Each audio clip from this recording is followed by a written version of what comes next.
Hello welcome to competitive exams library. ఇంకేమైనా channel subscribe చేసుకునే వాళ్ళు ఉంటే తప్పకుండా ఛానల్ అయితే సబ్స్క్రైబ్ చేసుకోండి.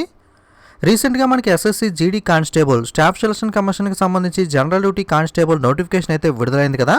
ఆల్రెడీ నేను నోటిఫికేషన్ డీటెయిల్స్తో ఒక వీడియో, ఆన్లైన్లో వీటికి సంబంధించి ఎలా అప్లై చేసుకోవాలని స్టెప్ బై స్టెప్ ప్రాసెస్తో ఒక వీడియో అప్లోడ్ చేశాను. ఎవరైనా చూడని వాళ్ళు ఉంటే ఆ వీడియో లింక్స్ మీకు కార్డ్స్లో వదిలేస్తాను. పైన ఐఎన్ఎస్ సింబల్ దగ్గర క్లిక్ చేసి మీరైతే ఆ వీడియోస్ని చూడొచ్చు. ఈ వీడియోలో మనం ఎస్ఎస్సి జీడీ కానిస్టేబుల్కి సంబంధించి సిలబస్ ఏంటి, ఎగ్జామ్ ప్యాటర్న్, పరీక్షా విధానం ఎలా ఉంటుంది, వీటికి సంబంధించి రిఫరెన్స్ బుక్స్ ఏంటి అన్న డీటెయిల్స్ ఈ వీడియోలో చూద్దాం. వీడియోని ఎక్కడ స్కిప్ చేయకుండా పూర్తిగా అయితే చూడండి. మొట్టమొదటిగా ఎస్ఎస్సి జీడీ కానిస్టేబుల్కి సంబంధించి పరీక్షా విధానం, ఎగ్జామ్ ప్యాటర్న్ ఎలా ఉంటుంది అంటే, మొట్టమొదటిగా మీకు CBT-1 computer based online examination అయితే కండక్ట్ చేస్తారో. ఈ ఎగ్జామినేషన్ కేవలం మనకి ఇంగ్లీష్ మరియు హిందీ లాంగ్వేజ్లో మాత్రమే ఉంటుంది, తెలుగులో అయితే ఉండదు. అలాగే నెగిటివ్ మార్కింగ్ అనేది అయితే 1/4 అయితే ఉంటుంది. సో నెక్స్ట్ మనకి PMT ఫిజికల్ మెజర్మెంట్ టెస్ట్, అంటే మీకు ఒక రిక్వైర్డ్ హైట్ అనేది అలాగే చెస్ట్ అనేది ఉండాలి, వాటిని అయితే మెజర్ చేస్తారు. Next PET physical efficiency test, మనకి రేస్ అనేది కండక్ట్ చేస్తారు. ఆ రేస్ మనకి ఆ టైంలో కంప్లీట్ అయితే చేయాలి. ఈ డీటెయిల్స్ అన్ని కూడా 1 by 1 క్లియర్గా చూద్దాం. నెక్స్ట్ మనకి మెడికల్ ఎగ్జామినేషన్ అయితే ఉంటుంది.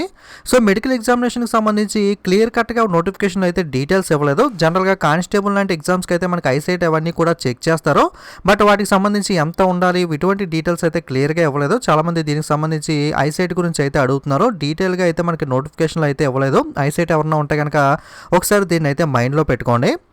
సో మనకి examination computer based examination CBT-1 ఎలా ఉంటుంది అని ఒకసారి చూసినట్లయితే, మనకి 100 మార్కులకి ఈ ఎగ్జామినేషన్ అయితే కండక్ట్ చేస్తారు. దీంట్లో 4 పార్ట్స్ అయితే ఉంటాయి. పార్ట్ ఏలో జనరల్ ఇంటెలిజెన్స్ అండ్ రీజనింగ్ సంబంధించి 25 క్వశ్చన్స్ అయితే అడుగుతారు. 25 మార్కులకి ఈచ్ క్వశ్చన్ 1 మార్క్ కాబట్టి. అలాగే జనరల్ నాలెడ్జ్ అండ్ జనరల్ అవేర్నెస్కి సంబంధించి 25 క్వశ్చన్స్ ఉంటాయి, 25 మార్కులకి. అలాగే ఎలిమెంటరీ మ్యాథమెటిక్స్ నుండి 25 క్వశ్చన్స్ ఉంటాయి, 25 మార్కులకి. ఇంగ్లీష్ లేదా హిందీ మీరు ఏదో ఒకటి అయితే చూస్ చేసుకోవచ్చు. మీకు హిందీకి సంబంధించి క్వశ్చన్స్ ఎగ్జామ్ అటెండ్ చేయాలనుకుంటే హిందీ, లేదా ఇంగ్లీష్కి సంబంధించి క్వశ్చన్స్ అయితే ఇంగ్లీష్ సెలెక్ట్ చేసుకోవచ్చు. ఇది కూడా 25 ప్రశ్నలు ఉంటాయి, 25 మార్కులకి. సో ఈ 100 క్వశ్చన్స్ ఎగ్జామ్కి మీకు ఎగ్జామినేషన్ టైం వచ్చి 90 minutes 90 నిమిషాలు అయితే 1.5 hour అయితే ఎగ్జామినేషన్ టైం అయితే ఉంటుంది. సో ఆల్రెడీ చెప్పాను, పేపర్ ఇంగ్లీష్ మరియు హిందీ లాంగ్వేజ్లో మాత్రమే ఉంటుంది. నెగిటివ్ మార్కింగ్ అనేది కూడా ఉంటుంది. 0.25 మార్క్స్ మనకి ప్రతి రాంగ్ ఆన్సర్కి అయితే మనకి నెగిటివ్ మార్కింగ్ అయితే పోతుంది. ఓకే, 1/4 నెగిటివ్ మార్కింగ్ కూడా ఉంది, ఇది కూడా దృష్టిలో పెట్టుకోండి. ఇక డీటెయిల్ సిలబస్ చూసినట్లయితే మనకి ఇంగ్లీష్ ఆర్ హిందీ చూసుకుంటే ఎటువంటి క్వశ్చన్స్ ఉంటాయి అంటే, candidates ability to understand the basic English or Hindi and his basic comprehension would be tested. Okay, మీకు బేసిక్ ఎబిలిటీ అనేది ఇంగ్లీష్ అర్థం చేసుకోవడానికి మీకు ఎంతవరకు ఎబిలిటీ ఉంది, అలాగే బేసిక్ కాంప్రహెన్షన్ ఇటువంటి రిలేటెడ్గా మనకి గ్రామర్ రిలేటెడ్ కానీ, లేదా ఒక కాంప్రహెన్షన్ ఇచ్చి దానికి రిలేటెడ్గా క్వశ్చన్స్ కానీ, ఈ విధంగా మీకు క్వశ్చన్స్ అయితే అడగడం అయితే జరుగుతుంది. మీరు నెంబర్ ఆఫ్ ప్రీవియస్ పేపర్స్ ఒకసారి అబ్జర్వ్ చేసినట్లయితే క్వశ్చన్స్ ఎలా అడుగుతున్నారు ఇవన్నీ కూడా మీకు ఒక క్లారిటీ అయితే వస్తుంది. నెక్స్ట్ ఎలిమెంటరీ మ్యాథమెటిక్స్కి సంబంధించి చూసుకున్నట్లయితే, the paper will include questions on problems related to number సిస్టమ్కి సంబంధించి మనకి రేషనల్ నెంబర్స్ కానీ, ఇర్రేషనల్ నెంబర్స్, అలాగే మనకి నెంబర్ సిస్టంలో చాలా డిఫరెంట్ టాపిక్స్ అయితే ఉంటాయి. ఈ నెంబర్ సిస్టమ్కి సంబంధించి రిలేటెడ్గా క్వశ్చన్స్ అయితే అడుగుతారని చెప్తున్నారు. అలాగే competition of whole numbers, decimals and fractions and relationship between numbers. Okay, numbers మధ్య రిలేషన్ ఎలా ఉంటుంది, అలాగే మనకి దశాంశాలు, భిన్నాలు, ఫ్రాక్షన్స్కి సంబంధించి, అలాగే కంపిటీషన్ ఆఫ్ ఓల్ నెంబర్స్, ఇటువంటి రిలేటెడ్ క్వశ్చన్స్ కూడా నెంబర్ సిస్టంలో కంటిన్యూషన్ అయితే ఉంటుంది. అలాగే ఫండమెంటల్ అర్థమెటికల్ ఆపరేషన్స్ అంటే మనకి బాడ్మాస్ రూల్ ఉంటుంది కదా, ప్లస్ మైనస్, దాని ప్రకారం మనకి సింప్లిఫికేషన్స్ అనేవి ఎలా చేయాలి, అర్థమెటికల్ ఆపరేషన్స్ అంటే plus minus into divided by, వీటిని మనకి సంబంధించి రిలేటెడ్ క్వశ్చన్స్ అయితే ఉంటాయి. అలాగే మనకి అర్థమెటిక్లో పర్సంటేజెస్ కానీ, రేషియో, ప్రపోర్షన్, యావరేజెస్, ఇంట్రెస్ట్ అంటే సింపుల్ ఇంట్రెస్ట్, కాంపౌండ్ ఇంట్రెస్ట్ ఉంటుంది కదా, వడ్డీ లెక్కలు అనేవి. అలాగే లాభాలు నష్టాలు, ప్రాఫిట్ అండ్ లాస్, అలాగే discount, mensuration, time and distance, ratio and time and work, etcetera.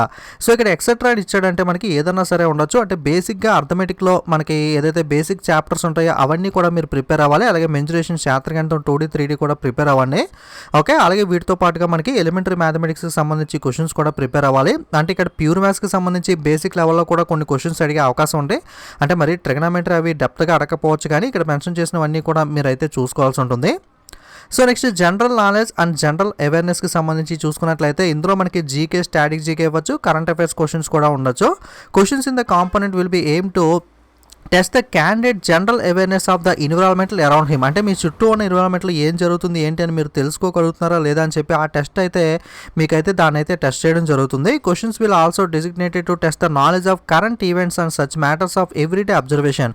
అంటే డైలీ మీ చుట్టూరు కరెంట్ ఈవెంట్స్ ఏం జరుగుతున్నాయి అవన్నీ మీకు తెలుసా లేదా, మీరు తెలుసుకోగలుగుతున్నారా లేదా అంటే కరెంట్ అఫైర్స్ అనేది మీకు వచ్చా లేదా అని టెస్ట్ చేస్తారు. Experience in their scientific accept as my expected any educated person. Okay, education persons ఏదన్నా మనకి చుట్టూరు ఏం జరుగుతుందో తెలుసుకుంటూ ఉంటారో సైంటిఫిక్ యాసెప్ట్లో మనకి జరిగే విషయాలన్నీ తెలుసుకోవాలంటే కరెంట్ అఫైర్స్ మనకి ఇంటర్నేషనల్ నేషనల్ ఏం జరుగుతుంది ఇవన్నీ కూడా మీరైతే కరెంట్ అఫైర్స్ పాయింట్ ఆఫ్ వ్యూలో తెలుసుకుంటూ ఉండాలి. The test will also include the questions related to India and it's neighbour countries exceptionally pertaining to sports. అంటే మనకి ఇండియాలో ఏం జరుగుతుందో తెలుసుకోవడంతో పాటుగా మన నైబర్ కంట్రీస్లో ఏం జరుగుతుంది, ఏదైనా స్పోర్ట్స్ ఈవెంట్స్ జరుగుతున్నాయి, ఏదైనా హిస్టరీ రిలేటెడ్ కానీ కల్చర్ జాగ్రఫీ ఇటువంటివన్నీ కూడా మీరైతే తెలుసుకోవాలి. అలాగే ఎకనామిక్ సైన్స్కి సంబంధించి general polity, Indian constitution, scientific research etcetera ఇవన్నీ కూడా మీరైతే జీకే లెవెల్లో ప్రిపేర్ అవ్వాల్సి ఉంటుంది. The question will be such that they do not require any special study of any discipline.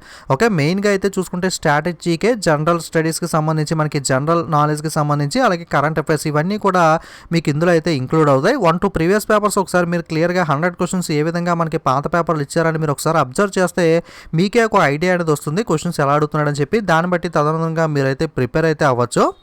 So next general intelligence and reasoning చూసినట్లయితే analytical aptitude and ability to observe and distinguish patterns will be tested through questions principally of non verbal type. Okay, non verbal related questions అనేవి ఇవ్వచ్చు. This component may include questions on analogy related కానీ, similarities and differences కానీ, spatial visualisation కానీ, spatial orientation కానీ, visual memory, discrimination, observation, relationship concept, arithmetical reasoning and figural classification, arithmetic number series, non verbal series, coding and decoding etcetera ఇటువంటి వాటి మీద అయితే మీకు general intelligence and రీజనింగ్లో questions అయితే వస్తాయి. ఇక్కడ మీకు సిలబస్ చూస్తే కొంచెం గందరగోళంగా కన్ఫ్యూజన్గా చాలా డెప్త్గా ఉన్నట్టుగా అనిపిస్తుంది. బట్ 1-2 ప్రీవియస్ పేపర్ అబ్జర్వ్ చేస్తే రీజనింగ్ ఎంత ఈజీగా ఉంటుందని చెప్పి మీకు అయితే అనిపిస్తుంది. ఒకసారి ప్రీవియస్ పేపర్స్ ఎన్ని వీలైతే అన్ని కొన్ని ప్రీవియస్ పేపర్స్ అయితే సాల్వ్ చేయడానికి అయితే ప్రయత్నించండి. ఓకే, నెక్స్ట్ మనకి ఎగ్జామ్ ప్యాటర్న్ అనేది చూసాం, డీటెయిల్ సిలబస్ అనేది చూసాం. నెక్స్ట్ సిబిటీ ఎగ్జామ్ తర్వాత ఫిజికల్ ఎఫిషియన్సీ టెస్ట్ అనేది ఉంటుంది కదా. సో దీనికి సంబంధించి ఫిజికల్ ఎఫిషియన్సీ టెస్ట్కి సంబంధించి చూసినట్లయితే మీకు రేస్ అనేది కండక్ట్ చేస్తారో, ఎవరైతే మేల్ క్యాండిడేట్స్ ఉన్నారో వాళ్ళకి 5 కిలోమీటర్ రేస్ అయితే ఉంటుంది. దీన్ని 24 minutes 24 నిమిషాల్లో కంప్లీట్ చేయాలి. అలాగే 1.6 కిలోమీటర్ రేస్ అయితే 6.5 నిమిషాల్లో అయితే మీరు కంప్లీట్ చేయాల్సి ఉంటుంది. అలాగే ఎవరైతే ఫీమేల్ క్యాండిడేట్స్ ఉన్నారో 1.6 కిలోమీటర్ రేస్ అనేది 8.5 నిమిషాల్లోనూ, 800 మీటర్ల రేస్ని 4 నిమిషాల్లోనూ అయితే మీరు కంప్లీట్ చేయాలి. ఓకే, ఇదైతే మీరు ఖచ్చితంగా ఫిజికల్ ఎఫిషియన్సీ టెస్ట్ అయితే ఇక్కడ రిక్వైర్డ్ ఏదైతే ఇచ్చారో దీన్ని అయితే మీరు రీచ్ అవ్వాల్సి ఉంటుంది. Okay, next physical standard test లేదా ఫిజికల్ మెజర్మెంట్ టెస్ట్లో మీ యొక్క హైట్ అనేది మెజర్ చేస్తారు. హైట్ అనేది మేల్ క్యాండిడేట్స్కి ఖచ్చితంగా 170 సెంటీమీటర్లు, ఫీమేల్ క్యాండిడేట్స్కి 157 సెంటీమీటర్లు అయితే ఖచ్చితంగా అయితే ఉండాలి. ఇందులో మనకి రిలాక్సేషన్ కేవలం ఎస్టీ క్యాండిడేట్స్ ఎవరైతే ఉంటారో షెడ్యూల్ ట్రైబ్ క్యాండిడేట్స్ వీళ్ళకి మాత్రమే రిలాక్సేషన్ అయితే ఇస్తారు. సో వీళ్ళకైతే మేల్ క్యాండిడేట్స్కి 162.5, ఫీమేల్ క్యాండిడేట్స్కి 150 అయితే హైట్ అయితే ఉండాలి. ఎస్టీ వాళ్ళు తప్ప మిగతా అన్ని కేటగిరీ వాళ్ళకి కూడా ఖచ్చితంగా మేల్కి 170, ఫీమేల్కి 157 అయితే ఉండాలి.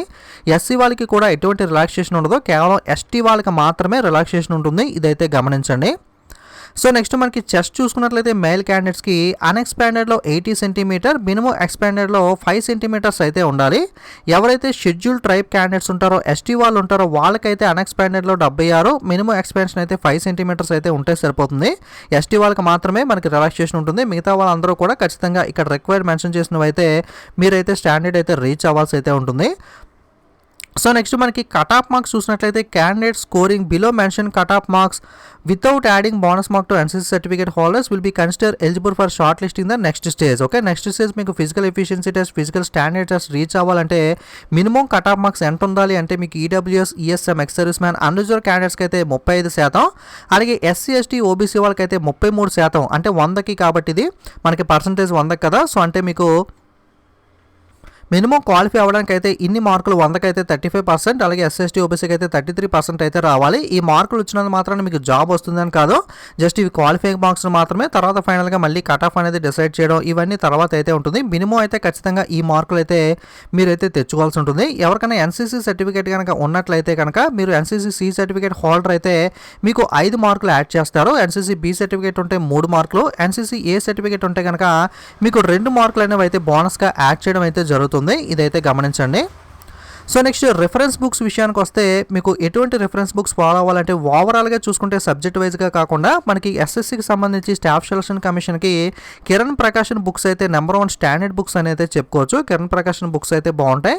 మీకు కావాలనుకుంటే అర్హెంట్ బుక్స్ కూడా బాగానే ఉంటాయి. మెయిన్గా అయితే కిరణ్ ప్రకాశన్లో మనకి వర్క్ బుక్ అని ఒకటి అయితే ఉంటుంది, లేదా ప్రీవియస్ పేపర్ సెట్ అంటే నెంబర్ ఆఫ్ ప్రీవియస్ పేపర్స్ అయితే మనకు ఒక 20 పేపర్లు ఈ విధంగా సాల్వ్ చేసి అందులో క్వశ్చన్ అండ్ ఆన్సర్స్ అయితే ఉంటాయి. మీరు ప్రీవియస్ పేపర్ సెట్ తీసుకుని ప్రిపేర్ అవ్వాలనుకుంటే ప్రీవియస్ పేపర్ సెట్ తీసుకోవచ్చు.